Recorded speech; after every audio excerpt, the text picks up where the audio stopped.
Okay, so in the previous lessons we've learned about some different things with logarithms.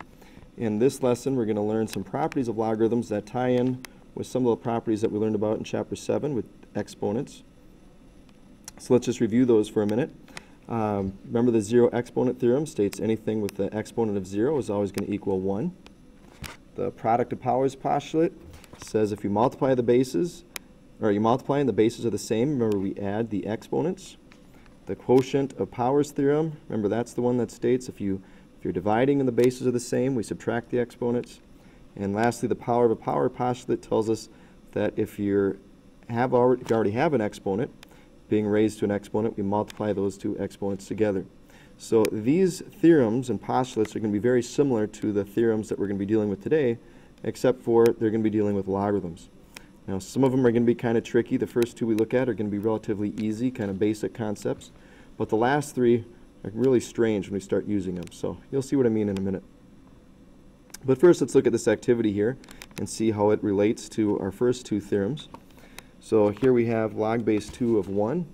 If we were to simplify that, remember we're trying to figure out what exponent you'd apply to base 2 that would give you 1 as your answer. So 2 to the 0 power would give you 1, so log base 2 of 1 would equal 0. So log base 3 of 1, again, we're trying to figure out what exponent we'd apply to 3 to get 1 as our answer. And that would be 0 again. Log base 4 of 1, well, guess what? That's going to be 0 as well. Remember we talked about natural logarithms yesterday? A natural logarithm is where we have a base e. So again, what exponent would you apply to e to get 1 as your answer? Well, that would be 0 as well. So that brings us to the first one we're going to talk about, and that's the logarithm of 1 theorem. Logarithm of 1 theorem tells us that if we have log base b of 1, doesn't matter what the base is, it could be log of base pi for all it matters, but any base of 1 is always going to equal 0. And that's what these first 4 examples that we looked at illustrated. Now let's look at parts B and C here so we can look for a pattern to help us with the next theorem.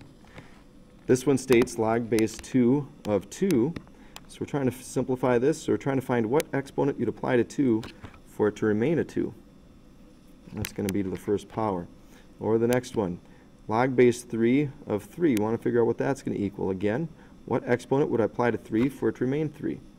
Well, 3 to the first power would stay 3, so my answer is going to be 1. Well, that's going to be the case for all of these, even this last one. Remember, this is a log base e of e, so what exponent you'd apply to e to get e as your answer? Well, that's also 1. Let's go over here. So for these 4, we have log base 2 of 2 to the negative second power, so I'm trying to figure out what exponent I apply to 2 to get 2 to the negative second power. Well, the exponent I apply to 2 would be negative 2 for those to be the same. What exponent would you apply to 2 to get 2 to the negative first power? Well, if I want to get 2 to the negative first power, I'd apply an exponent of negative 1, so my answer would be negative 1. So you might see a pattern here. The next one would be 0, the next one would be 1. So parts B and C lead to this next theorem, which we call the log base b of b to the nth theorem. Again, as far as what you need to know for the test, you won't have to worry about the names of these theorems, you just have to know how to use them.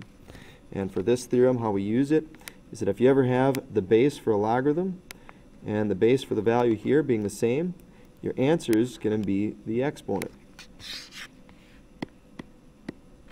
So the log, so as long as the base and this base are the same, your answer is the exponent. We've seen problems like this back when we first learned about logarithms. We saw problems like the common log of 10 to the 2/3 power.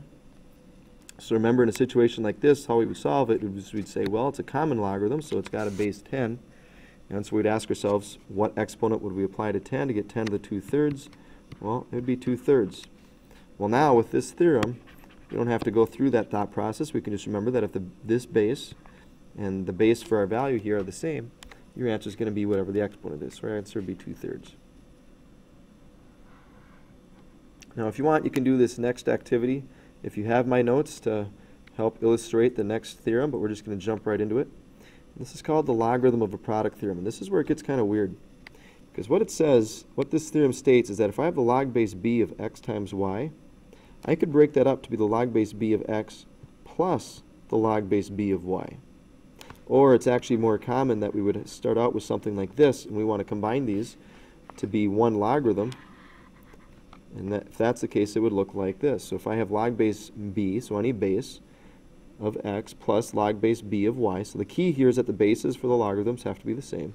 If those bases are the same and we're adding, we would multiply the two values, the x and y, together. That's what this first example is trying to illustrate for us. Here we have log base 8 of 128 plus log base 8 of 4. I want to simplify this. I want to figure out what the solution would be. So I'm going to do this by combining these two under the same logarithm by using this property. So I'd have 128 times 4. Well, 128 times 4 is going to be log base 8 of 512. And we're trying to figure out what exponent I'd apply to 8 here to get 512. And my answer would be 3. Now technically these would be problems that we could do without a calculator. But I just want you to know that I wouldn't give you problems this difficult as far as trying to figure out what exponent you'd apply to 8 to get 512.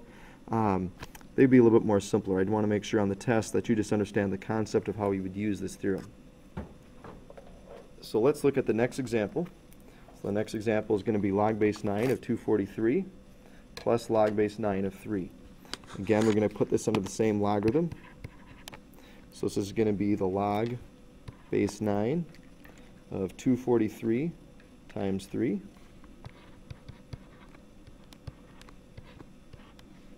And when you do that, 243 times 3 is going to give you 729. And again, this would be one that I'd let you use your calculator for. We're trying to figure out what exponent you'd apply to 9. That would give you 729 as your answer. And 9 cubed gives you 729, so my answer would be 3. Now sometimes in your assignment today, they'll ask you problems like this, where they're going to go the other direction. They want to know, if we have the log base 7 of 96, we want to rewrite this as the sum of two logarithms. Now to do that, I need to look to see what are some factors of 96. Now there's more than one correct answer that I could have for this, because, for example, 2 times 48 gives you 96.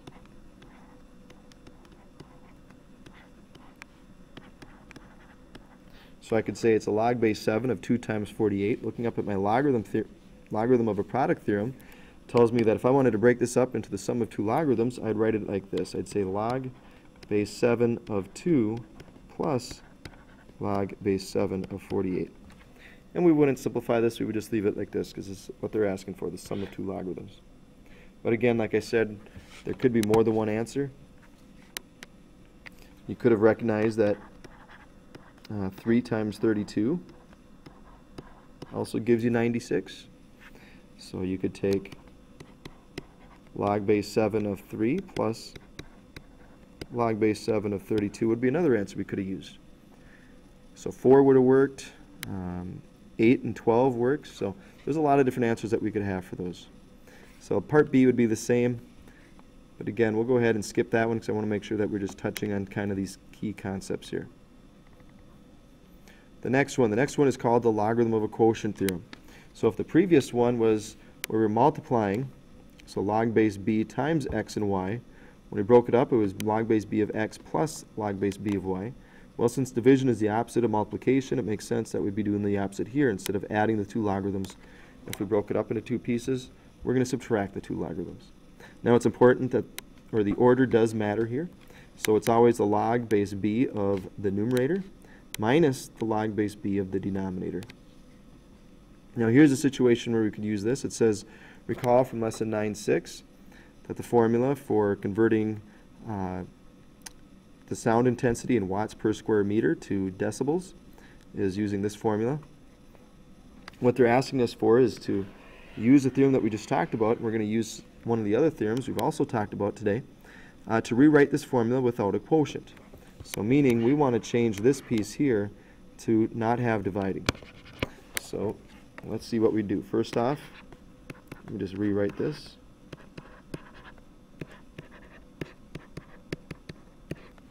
So what this theorem tells us is that we're going to break this up into two logarithms, and we're going to subtract the logarithm of the numerator minus the logarithm of the denominator. So it's going to be 10. And then since it's 10 times this whole piece, we want to make sure that we put this section that I'm breaking up into two pieces in parentheses. So it'll be the common log of the numerator, which is n, minus the common log of the denominator, which is 10 to the negative 12. Now if it left it like this, there's actually more that I could do here. So what I recognize is from this piece here, I can simplify that from what we learned about in the second theorem. It's actually the first one listed in our notes, but the second one we looked at. Remember log base b of b to any exponent, or your answer is going to be whatever the exponent is. So going back to this one, I have a common log of 10 to the negative 12. So remember the common log means I have a base 10, so that piece would be negative 12. So I would have 10 times the log of n minus negative 12.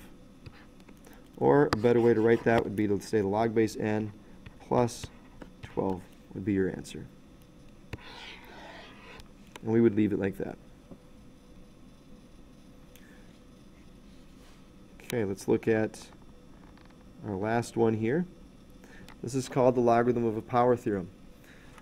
So this one's also weird, because this one states that if you have an exponent here being applied to the x, that value that you're taking the logarithm of, we can take that exponent and park it in front of the logarithm. Or another way to look at it is the opposite. If we have a number parked in front of the logarithm, that means that it applies to, it's the exponent for whatever we're taking the logarithm of. So here's how we would use something like this. If we have an equation where we have the log of k equals 2 times the log of 5 plus the log of 6 minus the log of 3, and I'm trying to solve this for k, I want to simplify everything on the right as much as I can. Now the first thing I recognize is this 2. So we just said that that's going to be an exponent for the value 5. So it's going to be, I'm going to rewrite this as the log of 5 squared plus the log of 6 minus the log of 3. So now I'm going to simplify that, so that's the same as the log of 25 plus the log of 6 minus the log of 3. And this problem is kind of unique because this problem is going to use, out of these 5 different theorems we just talked about, it's going to use 3 out of those 5. Because now we see that I want to combine all of these under the same logarithm. And I see that they all have the same base. They're all common logarithms. They all have a base 10.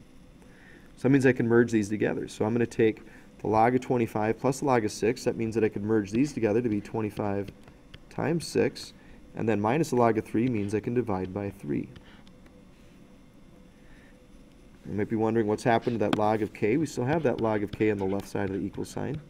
So now when I simplify this, it's going to be the log of k equals the log of, well, 25 times 6 divided by 3 gives me 50.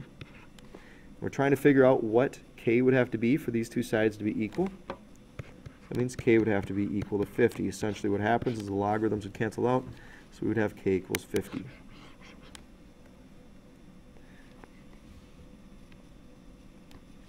Okay, why don't you guys try this next one on your own? But just to make things a little bit more interesting, let's change this instead of the log of d. Let's change it to the log of 2d. Because you'll see a problem like this in your assignment. So go ahead and try to work this one out as much as you can. So why don't you pause the video and hit play when you're ready to check your answer. Okay, so here's what we should have done. You should have recognized that this 3 is an exponent for the 2. So it's going to be log of 2 cubed, or 8. Let's write it like that. So it's going to be the log of 8 plus the log of 7 minus the log of 4. Again, on the right side, I want to combine all these into one logarithm. So I see that they all have the same base, so I can merge these together. So it's going to be, instead of 8 log of 8 plus log of 7, I can write this as log of 8 times 7. All of that divided by 4. Well, 8 times 7 divided by 4 is 14. Now if I had the log of 2d equals the log of 14, again I'm trying to figure out what d would have to be for these two equations, or these two sides to be equal to each other. So I'm just going to focus on that 2d equals 14. Essentially, you're ignoring the logarithms because we're trying to figure out what I would need d to be for these two sides to be the same. So if I divide both sides by 2, I get d equals 7. And sure enough, if I put 7 in there for d, 2 times 7 is 14, so we have a true statement. Log of 14 would equal log of 14. So d equals 7 there. So those are the properties. So those are 5 properties. Like I said earlier, the last 3 are kind of unique when you're watching this video and when you're doing these for the first time, especially since you've just watched the video. It'll make these problems relatively easy. But in the future, the true test will come when you go to take the test. If you can remember, when you see something like this, you don't just take and add the logarithms together. We merge them together into one. If we're adding, we multiply the values. And if we're subtracting, we divide by that value.